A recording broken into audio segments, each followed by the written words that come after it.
Here's a little backstory of why I'm doing the vape quitting experiment. A few years ago, I was depressed, heavily smoking, heavily drinking, and then in the 1 year, both grandparents passed away.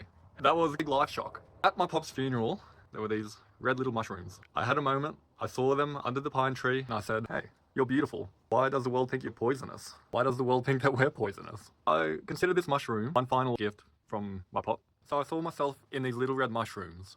I took some home with me, I did some research, and I found out that there's a method of removing the poison. And what you have left is something quite magical and healing. Then I started figuring out how to remove the poison from me. I cooked up these little mushrooms and I had a purging ceremony. I was violently throwing up for 2 days. I was separated from my mind and my body, forced to talk to the demons. It wasn't scary though. They were nice. They were understanding. I told them, I don't want this anymore. I don't know what's going on. I just want you to go away. We had a business chat, me and my demons. While I was up there, my body was down there, just violently throwing up all the toxins, all the tobacco, all the nicotine, all the alcohol. 2 days straight, just throwing up. And after that, I never wanted to touch alcohol. I never wanted to smoke again. It was intense. And then vapes started becoming popular.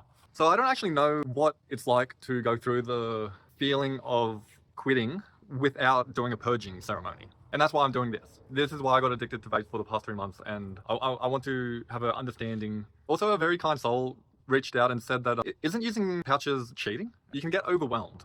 I reckon a good step is getting the nicotine out of your lungs is a good step, and forming healthy habits. Identifying triggers. So there is a lot of comments on my TikTok, and I've been being like, I really want to respond to all these messages. I want to know what people are thinking. I want to know what people want to know. It was a bit overwhelming. I'm not going to do the nicotine pouches. I'm still going to chew a whole bunch of gum because I need to distract the senses. Right now, my lungs feel heavy. My gut feels tense. Trying to keep active, get blood flowing, keeping the taste busy, keeping the hearing busy. What can we do for smelling? Let's try that. Got some orange oil, and we'll keep the nose busy too. What else do we have? It is midday. I think it's time to figure out what to do for lunch.